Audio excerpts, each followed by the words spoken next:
Well, Donald Trump gave a pretty big speech last night. It was his joint address for 2025 before Congress, and boy, was it dramatic. There was protesting and hoop hollering and screaming. Somebody got kicked out. Democrats held signs. Trump spoke about the dramatic wins of this administration. He told heartwarming or even heartbreaking stories of people in the audience, while the Democrats just sat there not clapping for a single thing. Even the most common sense initiatives got absolutely nothing from them but protest. And today we're going to go through some of the highlights and lowlights of last evening's address, and we'll fill you in case you didn't get to watch it. Now, first things first, within like 5 minutes of Donald Trump giving this speech, Rep. Al Green, a Democrat from Texas, actually had to be kicked out because he did not bring decorum with him.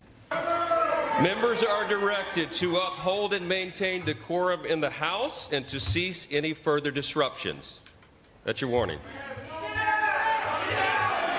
And there he is. Members are engaging in willful and continuing breach of decorum, and the chair is prepared to direct the Sergeant-at-Arms to restore order to the joint session.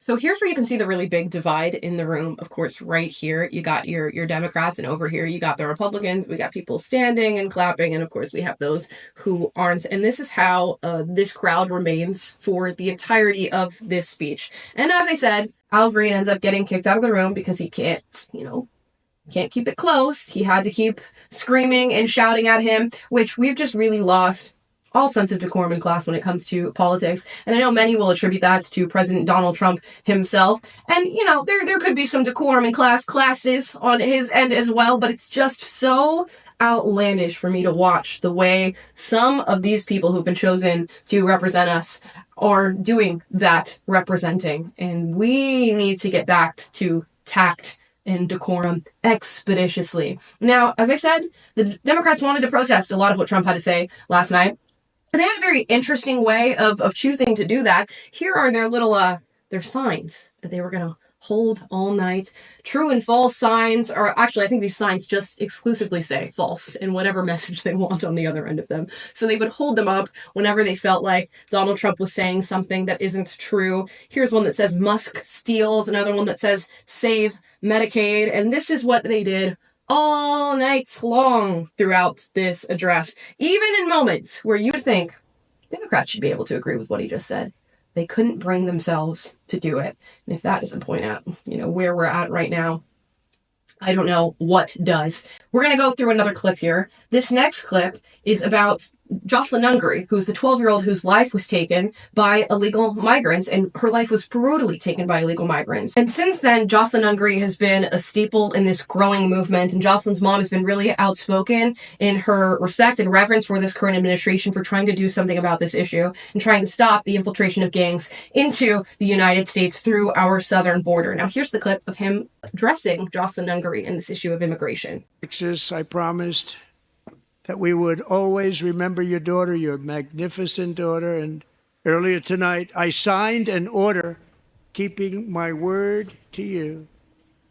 One thing I have learned about Joselyn is that she loved animals so much. She loved nature.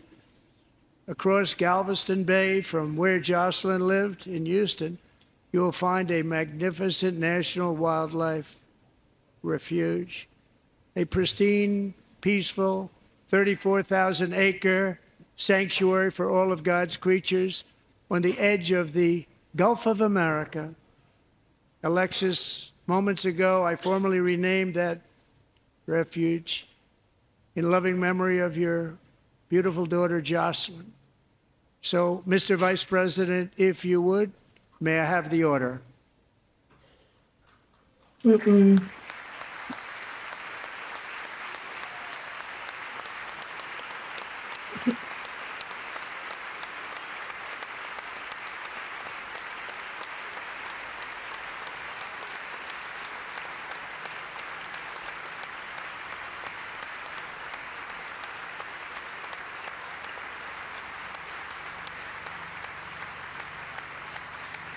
So there you have it. And you'll know it's pretty customary during these types of addresses for people to stand and clap for any given moment that they feel they want to exercise their support and show their support. And during this moment, you see again that clear divide in the room where Republicans are all standing up and clapping for this wildlife refuge being named after Joselyn. And then you have Democrats just sitting there doing absolutely nothing.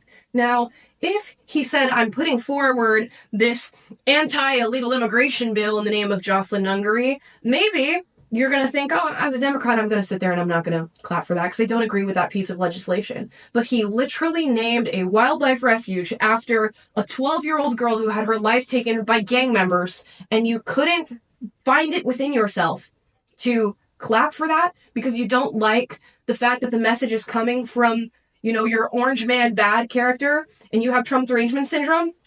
Please make that make sense. And I'm seeing a lot of Democrats on the other end of this, lifelong Democrats who have supported this party, saying this sort of carrying on during last night's speech was completely unacceptable. And their inability to find common ground in things that they can agree with common sense, and to just simply give a clap, not for Donald Trump, but for this grieving mother who lost her 12-year-old daughter. Your inability to do that is just striking. And it just shows where their allegiance lies. It just shows where their logic or lack thereof is at the moment. Now, here's another moment that the Democrats could definitely not applaud. And that was the story of Payton McNabb being brought up. And I'll let Donald Trump talk about that. Years ago, Payton McNabb was an all-star high school athlete, one of the best, preparing for a future in college sports. But when her girls' volleyball match was invaded by a male, he smashed the ball so hard in Payton's face, causing traumatic brain injury, partially paralyzing her right side and ending her athletic career. It was a shot like she's never seen before. She's never seen anything like it. Payton is here tonight in the gallery, and Payton, from now on, schools will kick the men off the girls' team, or they will lose all federal funding.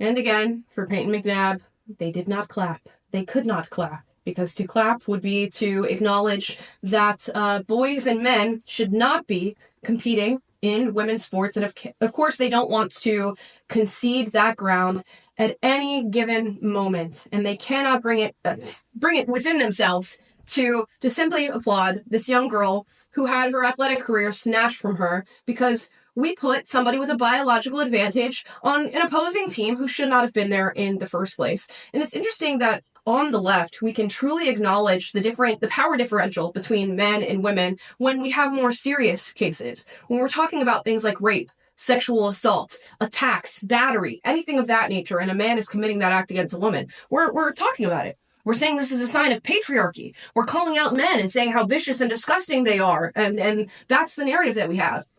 But as soon as you take out some of the supposed extremism of the act and you put a man on a sports team with women where he gets to exercise that strength over them at any given moment, they don't understand why that would be wrong. They don't understand why that's something that we need to safeguard women from. Please make that make sense to me. But of course, on the other end of this, the story of Payton McNabb is being shared more and more on the internet, and people are posting the video of Payton McNabb actually getting spiked in the head by that ball that created the brain injury for her and had her undergo paralysis, essentially, from being hit so hard. And leftist Emma Vigeland responds, ha ha ha ha ha ha ha ha ha, on Twitter.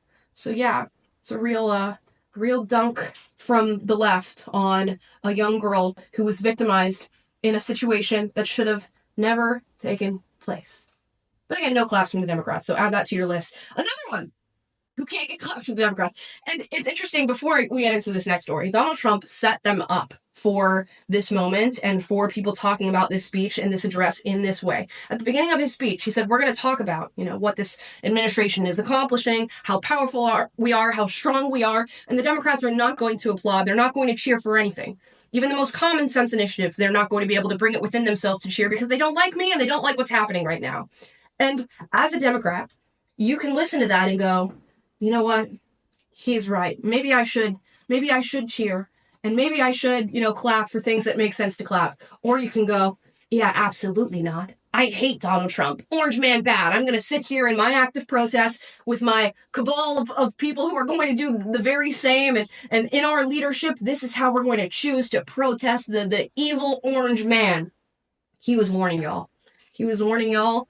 And quite frankly, I think if I was on Trump's team, they probably had a lot of these stories set in place knowing damn well how Democrats were going to react, and they're welcoming this because it really is emphasizing the lack of compassion, the lack of tolerance, the lack of ability to step outside of the echo chamber that so many Democrats experience in day-to-day life. And no example that I've gone through so far, I think, emphasizes it maybe as much as this one. I mean, Joselyn Hungary could do that. Lake and Riley, who we're going to talk about in a moment, they brought a 13-year-old boy who has brain cancer to this address. And here's what Donald Trump had to say. DJ was diagnosed with brain cancer. The doctors gave him 5 months at most to live. That was more than 6 years ago.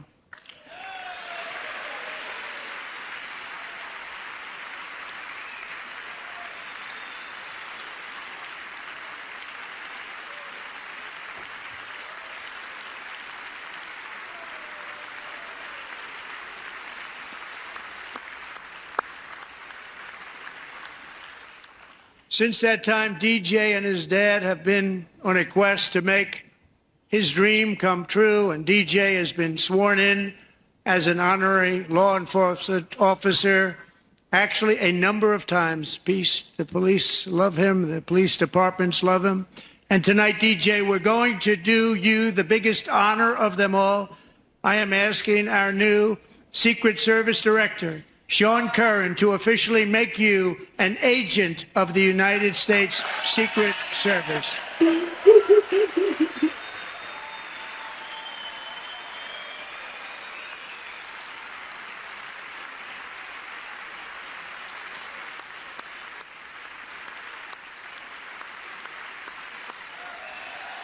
That is so cute.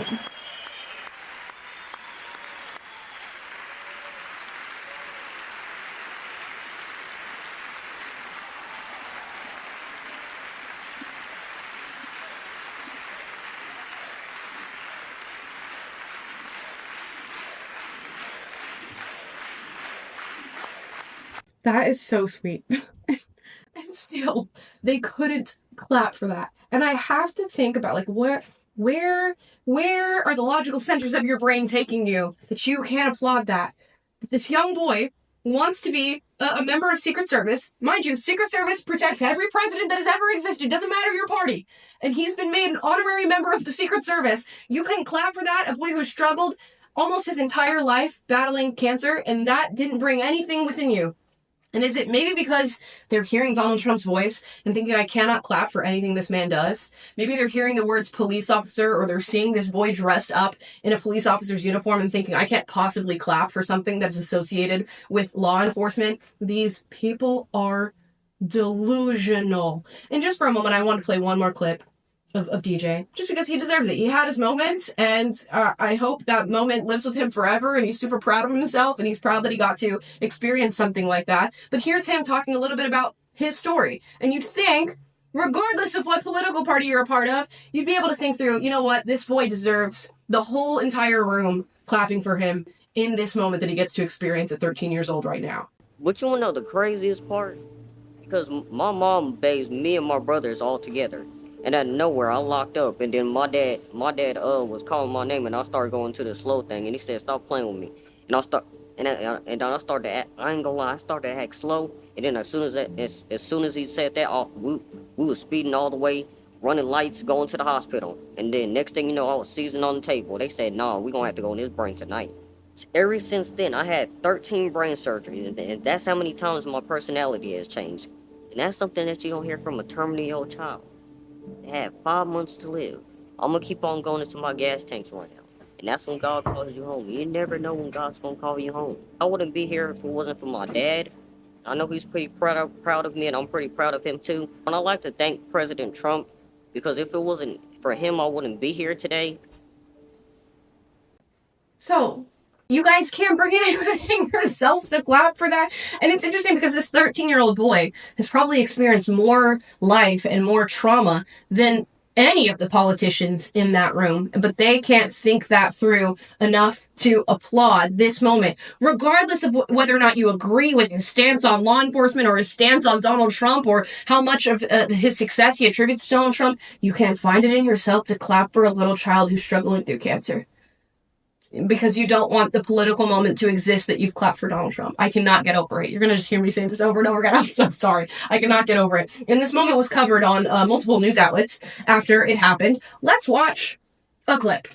But I think this was a lesson in finding one thing that you let yourself feel. And I let myself feel joy about DJ. And I hope he's alive for another, 95 years, right? And I hope he lives and the life he wants to live. He wants to be a cop. He knows what he wants to do. And maybe when you have childhood cancer, that crystallizes for you. And I hope he has a long life as a law enforcement officer. But I hope he never has to defend the United States Capitol against Donald Trump supporters. And if he does, I hope he isn't one of the 6 who loses his life to suicide. And I hope he isn't one who has to testify against the people who carried out acts of seditious conspiracy and then live to see Donald Trump pardon those people. But Are you actually insane? Are you actually? And there's so many other things that people are not talking about. Of course, they're talking about, I hope you never have to, fight these January 6ers or you don't kill yourself. That's what you're saying about a 13-year-old boy who's just been honored at the speech. You hope he doesn't kill himself and become a statistic. And often what these people do is they'll say something to that effect. And there's a part of their brain that is hoping for the very scenario that they are bringing forward to you. And I have to make that abundantly clear. And you can tell how disingenuous she is because every single statement that she makes is kind of a backhanded compliment to this little boy. She says, I hope he lives another 95 years. Never mind the fact that he's 13, and 13 plus 95 doesn't exactly check out and make sense, but we'll let that go. She says he wants to be a police officer. And you know what? Maybe when you have childhood cancer, that just crystallizes in your brain, is what she said. This little boy has terminal brain cancer. And she says maybe when you have childhood cancer, ideas like that just crystallize in your brain. Put it together, guys. Put it together. Now, she's not going to admit to this, but what she's truly saying in that statement is there's no possible way this kid is going to grow into an adult that wants to be a part of law enforcement without this traumatic experience of brain cancer having crystallized that for him in his brain. For any normal person with normal experiences would never want to be a law enforcement officer. So good job, Nicole Wallace of MSNBC, for that one. But wait, there's more. There's Rachel Maddow giving her statement on this matter. For the record, and this is disgusting, the president made a spectacle out of praising a young man who thus far survived pediatric cancer, as if the president had something to do with that. This was in the midst of him praising Doge. The Doge cuts, among other things, have cut off funding for ongoing research into pediatric cancer. At what point in his speech did he take credit for DJ having survived his terminally ill brain cancer? At what point did that happen? At what point did anything other than honoring a little boy and making his dream come true to be, Secret Service law enforcement, at what point did anything other than that take place? But no, they have to turn everything into something more than it is because a good moment can't simply be a good moment for these individuals. It has to be something nefarious and malicious. It has to be some form of manipulation. If there was any manipulation in this speech, I'm going to guess it's that somebody brilliant on Donald Trump's team said, hey, we're going to do a lot of really great things tonight, and we're going to honor a lot of people who deserve it tonight, and we're going to set the Democrats up and point out the fact that even for the most wonderful of announcements, they cannot cheer it on because of their hatred for me. And he set it up at the beginning of his speech, and the Democrats followed through hook, line, sinker with exactly what he said they would. And alongside Joselyn and DJ, Donald Trump also honored Laken Riley with the Laken Riley Act and promised to go after these cartels that have already entered our country illegally. And he's going to track them down. And he's also labeled them as terrorist organizations, which puts them right with ISIS. And of course, the Democrats could not clap for that. Here's a moment where he talks about securing the border. Media and our friends in the Democrat Party kept saying we needed new legislation. We must have legislation to secure the border. But it turned out that all we really needed was a new president.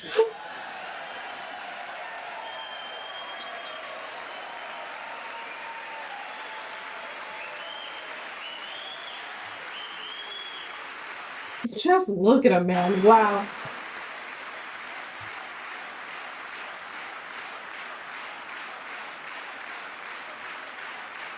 There, that's the screen cap of the night right there. Were you silent or were you silenced? Because please, and it's true. They try to talk about, oh, we're trying to push a bill through, this bill filled with all this pork, trying to fix this illegal immigration problem, HR 2, I believe it was. And what did they get done? Absolutely nothing. And what did it take Trump being in office for, I don't know, like a couple weeks to get things secured and to get our illegal passings at the border to, what, like an all-time low at this point? Of course, with that comes the gender debate. It was brought up with sports. It's also brought up with the idea that there is more than male and female. Trump shut that down and said, no, we got two genders. There are only two genders, male and female.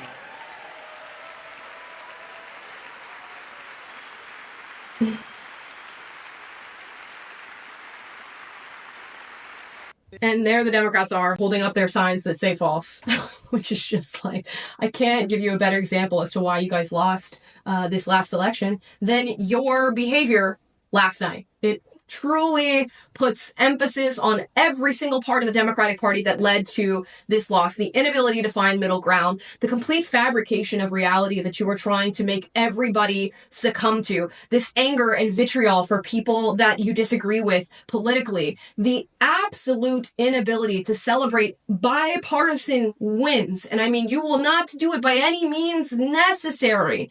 And just a complete lack of common sense. A complete lack of common sense. And you know where we should find agreement? In unearthing government waste and getting rid of it. And Donald Trump went through a whole list of things that our government has wasted money on. You guys need to hear it. Some of the appalling waste we have already identified. $22 billion from HHS to provide free housing and cars for illegal aliens.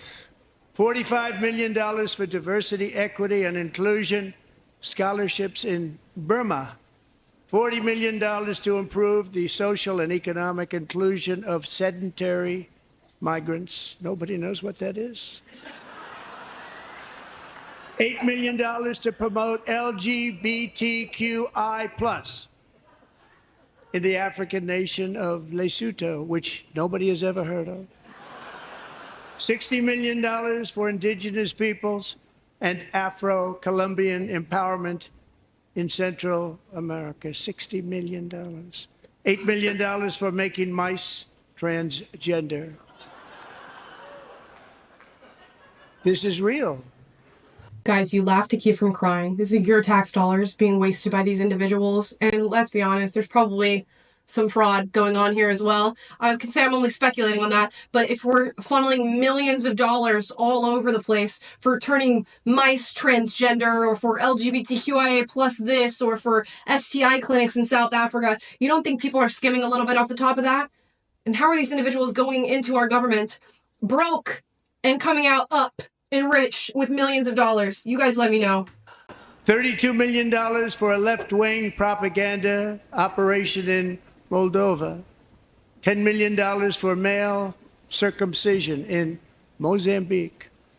$20 million for the Arab Sesame Street in the Middle East. It's a program. $20 million for a program. $1.9 billion to recently created Decarbonization of Homes Committee, headed up, and we know she's involved. Just at the last moment, the money was passed over by a woman named Stacey Abrams. Have you ever heard of her? A $3.5 million consulting contract for lavish fish monitoring. $1.5 million for voter confidence in Liberia. Like, what? Do we even need to listen to more? No, the answer is no, we don't. That's insane. The millions upon millions upon millions of dollars that have been wasted on these complete BS initiatives. And it's adding up to billions of dollars that we've now found in cut. And they're doing it with like a team of young people. You know, that guy on Twitter whose name was Big Balls or whatever? Like, these are just normal, average American citizens who are finding these like mountains of waste. And where there's smoke, there's fire. I think there's something else going on with the amount of money that's being funneled to all these different places, and it's no wonder that these individuals are becoming bureaucrats and then leaving with way more money than their salary dictates they're making. Now, speaking of money, in fraudulent uses of money and money laundering and moving things around, let's talk about Ukraine. Oops, sorry. Okay. With no end in sight, the United States has sent hundreds of billions of dollars to support Ukraine's defense, with no security, with no anything.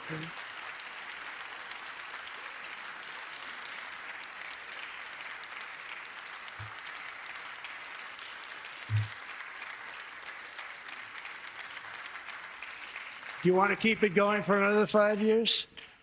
Yeah, you would say Pocahontas says yes.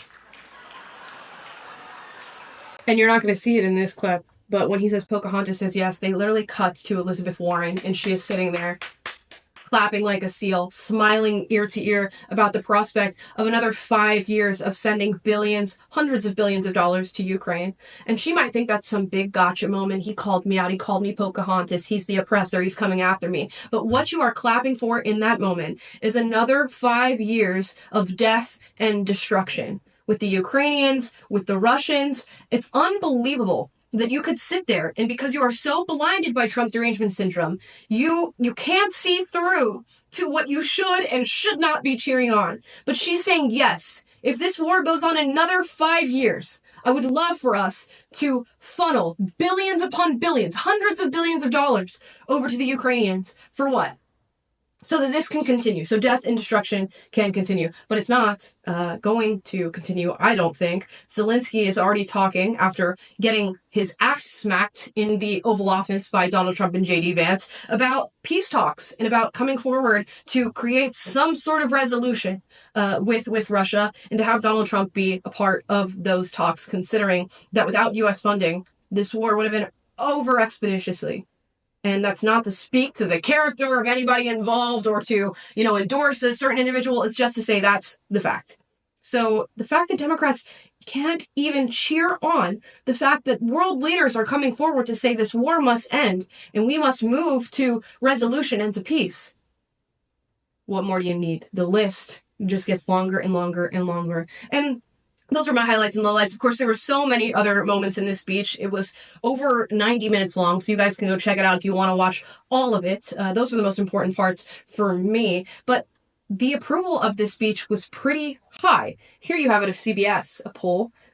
76% approve, 23% disapproved. On CNN, they said this. To the results. What was your reaction to Trump's speech? 44% of speech watchers in our instant poll tonight say they had a very positive reaction to Trump's speech. 25% somewhat positive, 31% negative.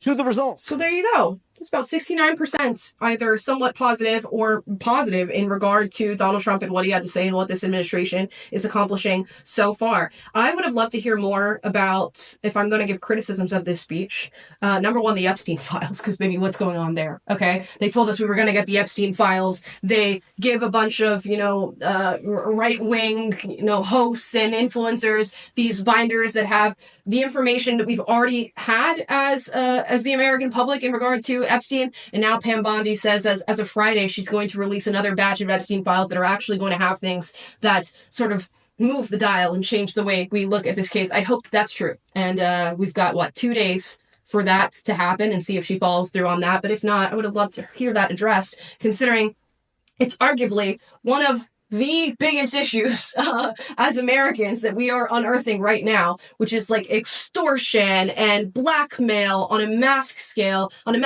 with children being victimized and sexualized and abused and world leaders involved and so many so many things at stake with those Epstein files, and I think they most definitely need to get out. On the topic of grocery prices, he did briefly bring up eggs and say that they're working diligently as an administration to lower the price of eggs, and of course, we can extrapolate that and know that that means they're working on grocery prices, but I would have loved to hear more about what that initiative looks like and what they're accomplishing on that front. And those are two things that I felt like could have used a little bit more time in this address, but overall, he's getting a lot done. If I compare this to what it was like living under Joe Biden, we have a very different America. Joe Biden barely accomplished anything. He could barely accomplish a press conference or an address in itself without magnificent gaffes sprinkled all throughout the thing. So the fact that we even have a president that can address the American nation for 90 minutes or more is a spectacular win. And the fact that we have to celebrate that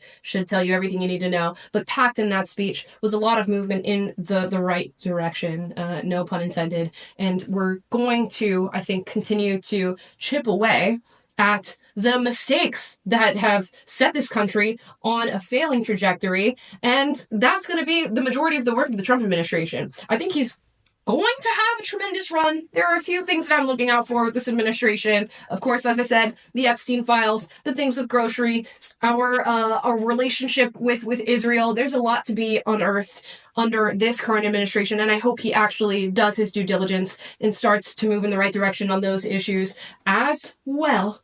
But so far, so good with everything else that's happening. And I'll celebrate a win where we have a win. And there were a lot of wins discussed in last night's address. And to the Democrats, again, you guys need to take a strong look in the mirror, because everything that you did last night is exactly why you're in the position that you're in, having to listen to Donald Trump for 90 minutes or more, living under a Trump administration, because you guys dropped the ball and you're continuing to drop it. In fact, it's rolled down the hill, and I hope you can catch it. Actually, I don't, because I don't support your politics, but here we are. Take the time, maybe listen, or don't, and find yourself in the same position again in 4 years. Guys, leave your thoughts in the comments down below on this address and let me know how you felt about it. Let me know if you disagree with anything I said in this video. Duke it out, but do so respectfully in the comments. We encourage healthy debate on this channel. And if you like this video, like, subscribe, click the notification bell to be notified every single time I post a video for you guys, which is every day. And I will see you guys tomorrow. Bye, guys.